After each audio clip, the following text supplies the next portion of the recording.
Observe how our responders from the Provincial Health Office, the Governor of Makita Senior Memorial Hospital, and the Engineering Department coordinate their efforts. The engineering team is now positioning the boom truck close to the building. Since the stairs are unsafe due to structural damage, they will access the area through the window.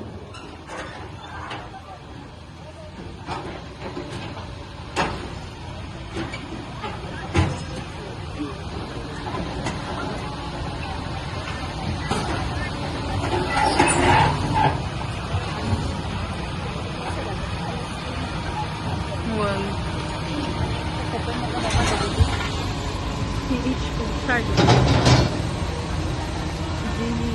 Engineering. Time is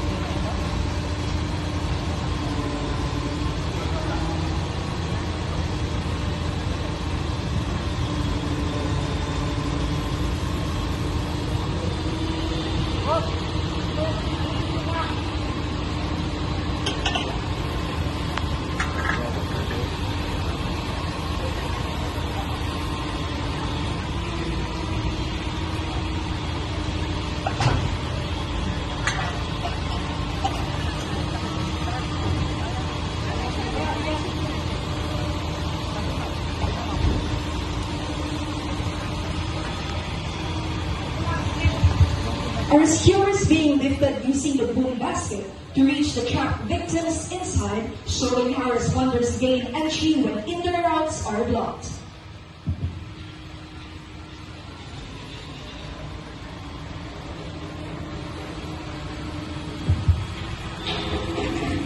Once inside, responders will quickly assess the victim's condition and secure them on a spine board before extraction.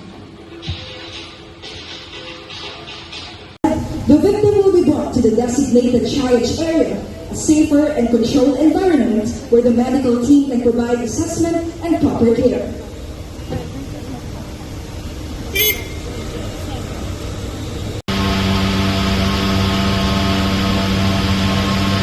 Again, observe the proper use of a fire extinguisher.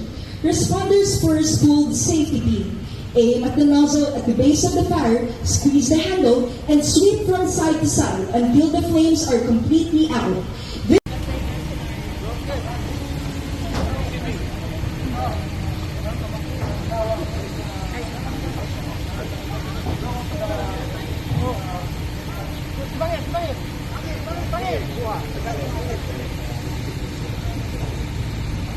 All employees, please stay within the designated assembly area.